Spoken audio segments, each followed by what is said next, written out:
नमस्कार दोस्तों, मैं सुनील कुमार जोशी एजे क्लासेस में आपका हार्दिक स्वागत एवं अभिनंदन करता हूं। जैसा कि मेरे दोस्तों इसके पहले वाली क्लास पर हमने देखा था आय व्यय संबंधित प्रश्न, आज हम उसी का एडवांस लेवल लेकर चलेंगे और उसमें कितने कितने कैटेगरी की सवालें बनती हैं और कैसे कैसे सवालें बनती हैं उनको लेकर हम आपसे चर्चा करेंगे। तो आइए आज हम पढ़ेंगे आय व्यय संबंधित प्रश्न, आय व्यय संबंधित प्रश्न। तो सबसे पहले आपको बता दें कि आय बराबर होता ही क्या है। आय बराबर होता है आपने कितना खर्चा किया है, व्यय किया है और आपकी बचत कितनी है। आय को हम लोग इंग्लिश में कहते हैं इनकम। मेरे दोस्तों, आय को हम लोग कहते हैं इनकम और व्यय को कहते हैं एक्सपेंडिचर और बचत को हम लोग कहते हैं सेविंग। तो ये हमारा फार्मूला बन जाता है। आय को हम लोग कहते हैं इनकम, व्यय को एक्सपेंडिचर, सेविंग कहते हैं बचत को। एक मिनट रुक जाइए, वीडियो से बन पाए। तो दोस्तों, इस पर तीन तरह के सवाल बनते हैं, तीन कैटेगरी की सवालें बनती हैं। इस पर कैसे सवाल बनते हैं इसको हम बारी बारी समझेंगे। और हमारा टॉपिक परसेंटेज का है, आप जानते ही हैं। तो परसेंटेज में आप जानते हैं अगर पूर्णांक में दिया रहेगा तो हम 100 मानते हैं और फ्रैक्शन में दिया रहता है तो फ्रैक्शन से लगाते हैं इसको। तो सवाल के टाइप पर डिपेंड करेगा कैसा सवाल है। तो सबसे पहले हम बात करेंगे पहले टाइप की। सबसे पहले हम बात करेंगे पहले टाइप के सवाल की। तो सबसे पहले टाइप का सवाल है जो हमारा क्या कहना है, देखिए पहला टाइप होगा हमारा बिना शेष का, मतलब जो फर्स्ट टाइप होगा उसमें कहीं शेष शब्द का प्रयोग नहीं करेगा।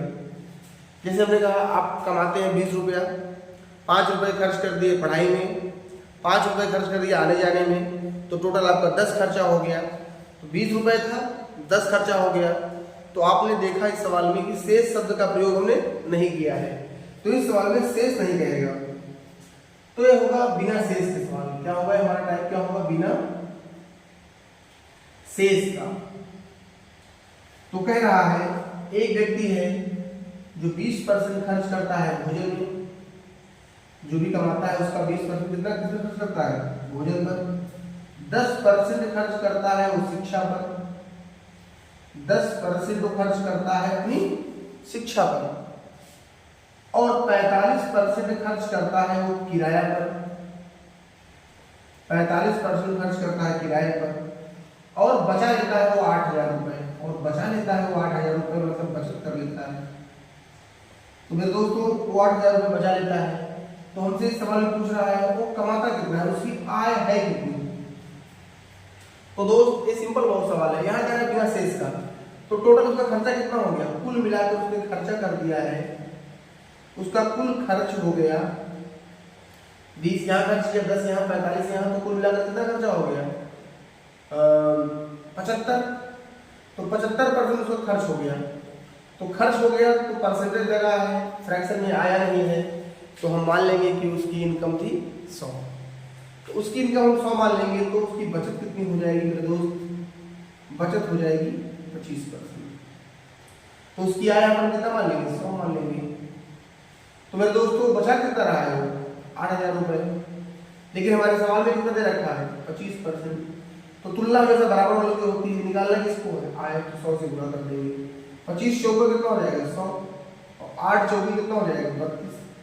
तो मेरे दोस्त उसकी इनकम कितनी हो जाएगी, मंथली उसकी इनकम हो गई है 32,000 रुपया, वह महीने का कमाता है। तो इसी तरह के सवाल अब हम आगे एक और करेंगे आपको समझाने के लिए। उम्मीद करेंगे कि आपको समझ में आ रहा होगा। इसको देखते रहिए।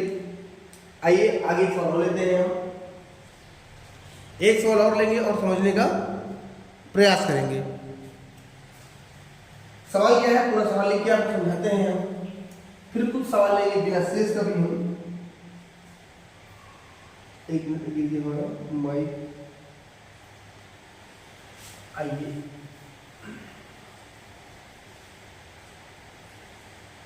एक सवाल हम और लेते हैं।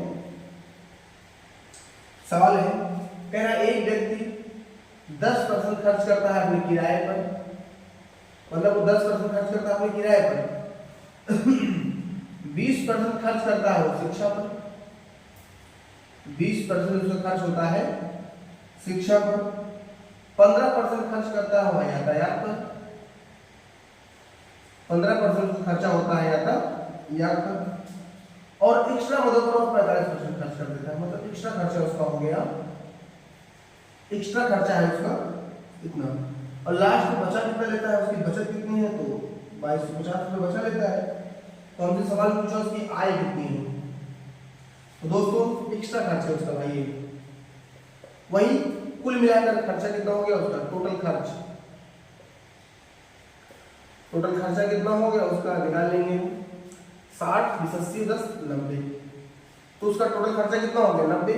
इसका मतलब बचत कितना है उसका 10। तो यहाँ पर भी आय को मान लेंगे 100। यहाँ कितना दे रखा है 2250, क्या है इसका बचत, और बचत कितना है 10 है। 100 निकालना है भाई, 0 0 कट जाएगा तो 2। तो उसकी इनकम कितनी हो जाएगी सवाल में 22,500।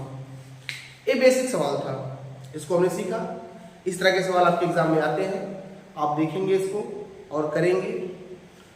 अब हम आगे लेवल पर बात करेंगे, इसके एडवांस लेवल पर क्या सवाल बनते हैं उसको भी लेने का प्रयास करेंगे। बस आपको हमारे साथ ध्यान से सुनना है। आइए हम आगे चलते हैं दूसरे लेवल पर आपको लेकर।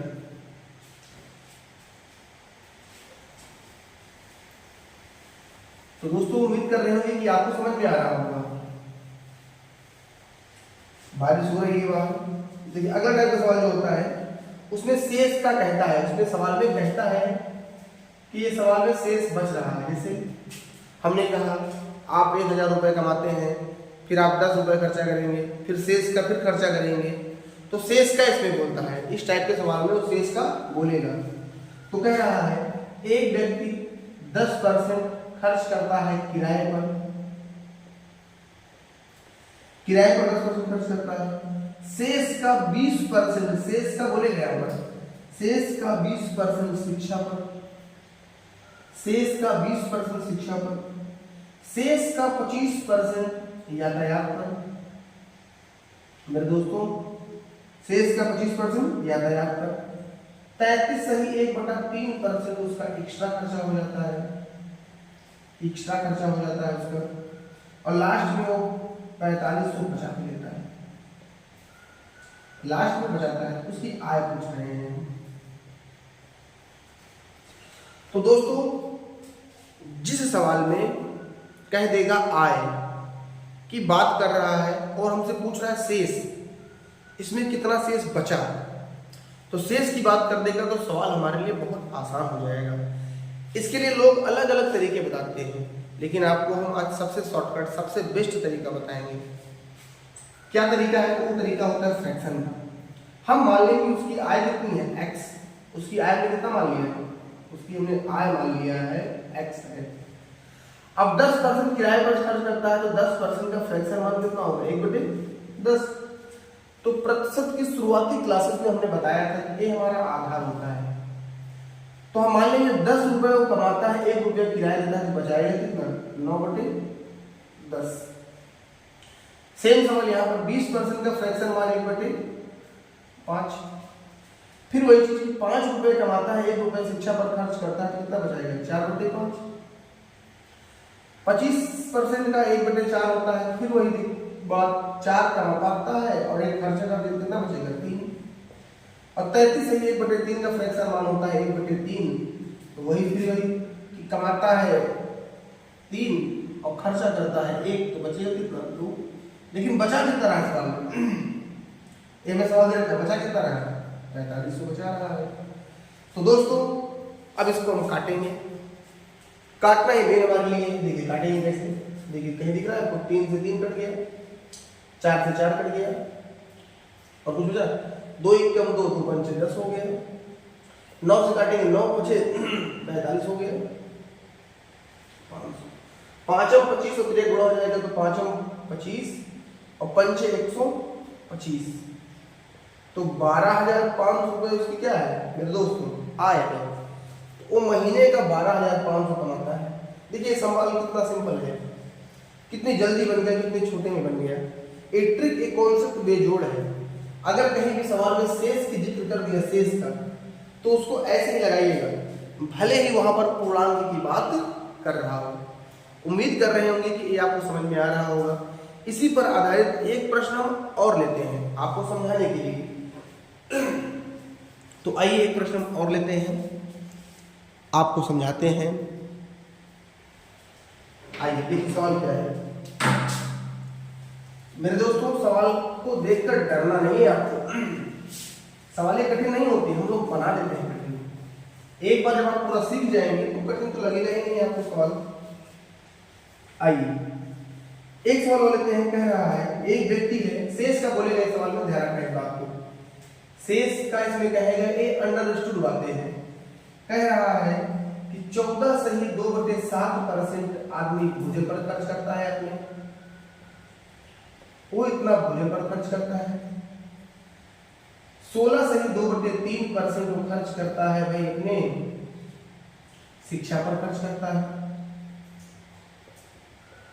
और दोस्तों 33 सही 1/3% वो खर्च करता है यातायात पर खर्च करता है।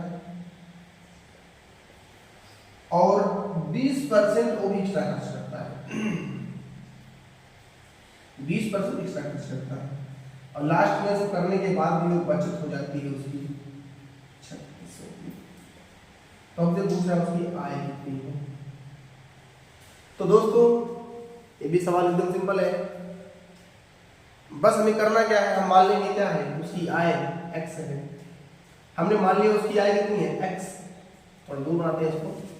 उसकी आय हमने कितना मान लिया x। तो दोस्तों x जैसे ही हमने उसकी आय माना तो देखिए लगाना शुरू करते हैं। इसका फ्रैक्शन मान होगा 1/7, फ्रैक्शन सारा मान ले लेते हैं। 1/6 इसका मान होता है, इसका मान 1/3 होता है, इसका मान 1/5 होता है। इन सबको हमने पिछली क्लासेस पर बहुत अच्छे से समझा रखा है। तो देखिए अब वो 7 कमाता है, एक भोजन पर खर्च करेगा कितना बचेगा 6/7। 6 कमाता है, एक खर्चा कर देगा कितना बचेगा 5/6। 3 कमाता है, एक यातायात पर खर्च कर देगा कितना बचेगा 2/3। और 5 कमाता है, एक खर्चा कर देगा कितना हो जाएगा 4/5। और उसके बाद बच कितना रहा है 3600 रुपया। तो दोस्तों उसके पास 3600 रुपया बच रहा है। अब काटेंगे इसको, 5 से 5 कट जाएगा, 6 से 6 कट जाएगा, 4 से कटेंगे 4 एकम 4, 4 9 36 कट जाएगा, 900 आ जाएगा। 2 से काट देंगे फिर इसको, 2 450 आ जाएगा। अब 7 3 21, तो 21 गुणे 450। तो दोस्तों 21 गुणे 450। अब अगर हमारे पास ऑप्शन होता तो हम ऑप्शन से लगा लेते, लेकिन गुणा कर लेंगे। 2 अंकों का गुणा हम सिखा देते हैं आपको, कर लेते हैं। 0 5 4 5 10 4 14 की 4 से लाए 1 और 4 गुणे 8 और 9, तो 9450 रुपये उसकी मंथली इनकम है। ये 2 अंकों का गुणा हमने आपको सिखाया है। हमारे प्लेलिस्ट पर जाकर आप कैलकुलेशन को देखिएगा, वहां पर हमने 2 अंकों का गुणा बहुत ही अच्छे से सिखाया है। तो 2 अंकों का गुणा आप वहां से सीख लीजिएगा, यहाँ भी देख लीजिए। ये हमारा सवाल होता है, इस तरह का सवाल। तो इसको तो हमने सीख लिया है। अब इसी पर एक सवाल एक्स्ट्रा बनता है, आय व्यय पर भी एक सवाल और बनता है, उसको भी हम आज ही सीख लेते हैं। दोस्तों बहुत बढ़िया है कि आप पूरा देख रहे हैं, उम्मीद कर रहे हैं कि आपको पसंद आएगा। एक ट्रिक और टेक्निक बड़ा जुगाड़ से बनाया गया है दोस्तों, ऐसे नहीं है कि आ गया है ऐसे। इस पर थोड़ा हमने काम किया है, रिसर्च किया है, उसके बाद आपके सामने हम इन चीज़ों को पेश कर पा रहे हैं। आइए एक सवाल और लेते हैं समझाने के लिए आपको, और अच्छा सवाल है थोड़ा, ये एग्जाम में कई बार आया हुआ है। इसका टाइप 3 लेते हैं, इसका टाइप 3 जो हमने शुरू में पढ़ा था, आय बराबर बचत प्लस खर्च, उसी पर ये आधारित है। तो एक आदमी अपनी आय का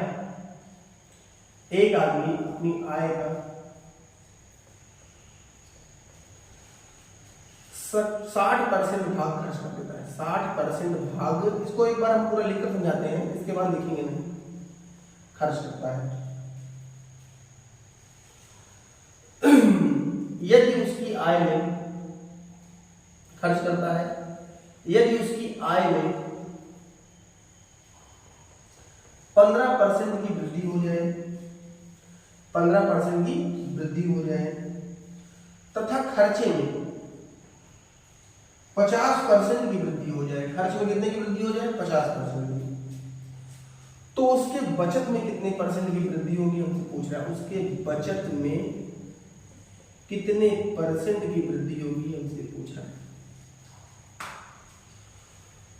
तो दोस्तों इस सवाल को हम एक बार आपको डिटेल करके दिखा देते हैं, बेसिक से करके दिखा देते हैं, फिर इसका आपको हम एक शानदार जुगाड़ बताएंगे। आप देखिए पहले बेसिक इसको हम कर लेते हैं एक बार। देखिए और आय का 60% भाग खर्च कर देता है। तो देखिए हमने पढ़ा है आपको आय बराबर बचत प्लस खर्च। देखिए मल्टीपल तरीके हैं सॉल्व को लगाने के। तो हम मान लेंगे वो कमाता है 100, तो 60 खर्चा कर देगा तो बचाएगा कितना? 40। बेसिक बता रहे हैं। देखिए अब देखिए यहाँ परसेंटेज है तो लोग कहते हैं कि यहाँ परसेंटेज बढ़ाने के लिए जैसे हम यहाँ 0 कर दिया, यहाँ 0 बढ़ा दिया, यहाँ 0 बढ़ा दिया, तो फर्क तो पड़ेगा नहीं, 400 600 दिक्कत नहीं है। हमने 0 क्यों बढ़ाया? बेसिक भी आपको जुगाड़ बता रहे हैं, क्योंकि परसेंटेज हमेशा 2 0 को खत्म करता है। तो यहाँ 0 आ जाएगा तो परसेंटेज खत्म हो जाएगा। कह रहा है उसकी आय में 15% की वृद्धि हो गई, तो 15% की वृद्धि होगी तो कितना हो जाएगा? 1015 हो जाएगा। ठीक है, उसके खर्च में 50% की वृद्धि हुई, तो 50% मतलब होता है आधा, तो 300, तो 300 बढ़ जाएगा कितना हो जाएगा? 900। कहीं दिक्कत तो नहीं? अब बचत कहाँ बढ़ेगा? तो कम हो रहा है, बचत में कितने परसेंट कमी होगी पूछ रहा है। तो 1050 में से तो 10 आएगा 100, 10 आएगा तो कितना हो जाएगा? 100।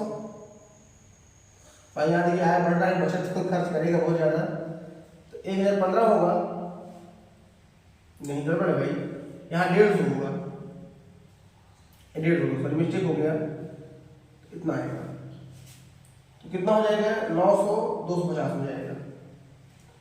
तो 400 से कम हो रहा है, कितना कम हो रहा है? तो 150 कम हो रहा है। किस में से कम हो रहा है? 400 में से कम हो रहा है। तो 100 में कितना कम हो जाएगा निकाल लेंगे। तो देखिए 0 0 बढ़ जाएगा, 0 से 0 बढ़ जाएगा। हल करेंगे 4 3 12